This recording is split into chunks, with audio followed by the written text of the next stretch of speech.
Now, here is another thought: surface tension.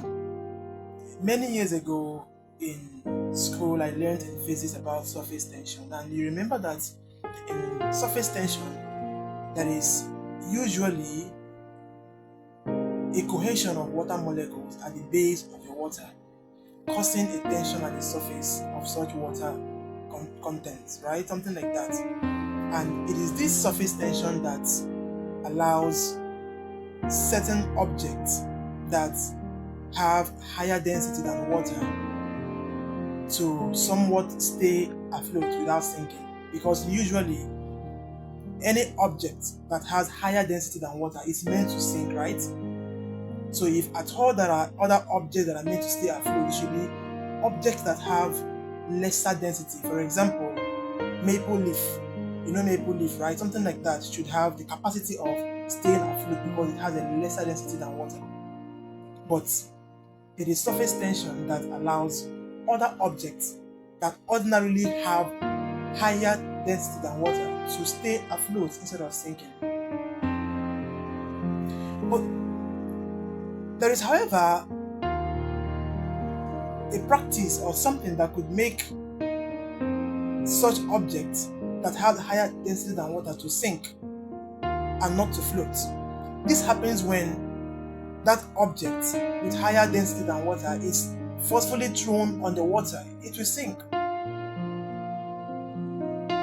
Or in other cases when you introduce any of these surfactants, for example, detergents, or any of these foaming agents like soap. So when you introduce any of these substance, then the tension on the water surface is broken, thereby making such object that has higher density than water to sink as it ought to. Now let's go deeper. Can we? Let's go deeper.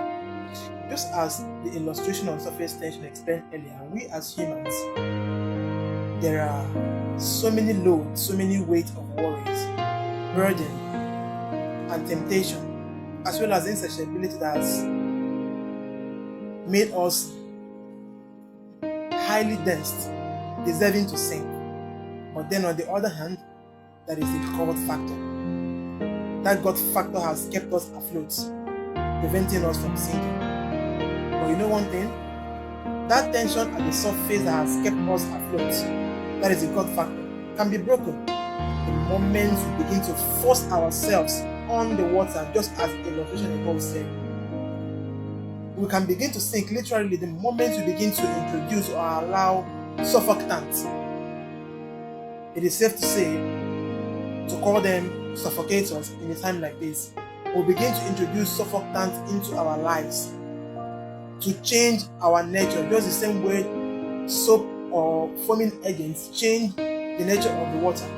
The moment you begin to introduce any of these surfactants, in this case suffocators, then we'll literally begin to sink. The tension has been broken, then we begin to see ourselves sinking. Stay natural.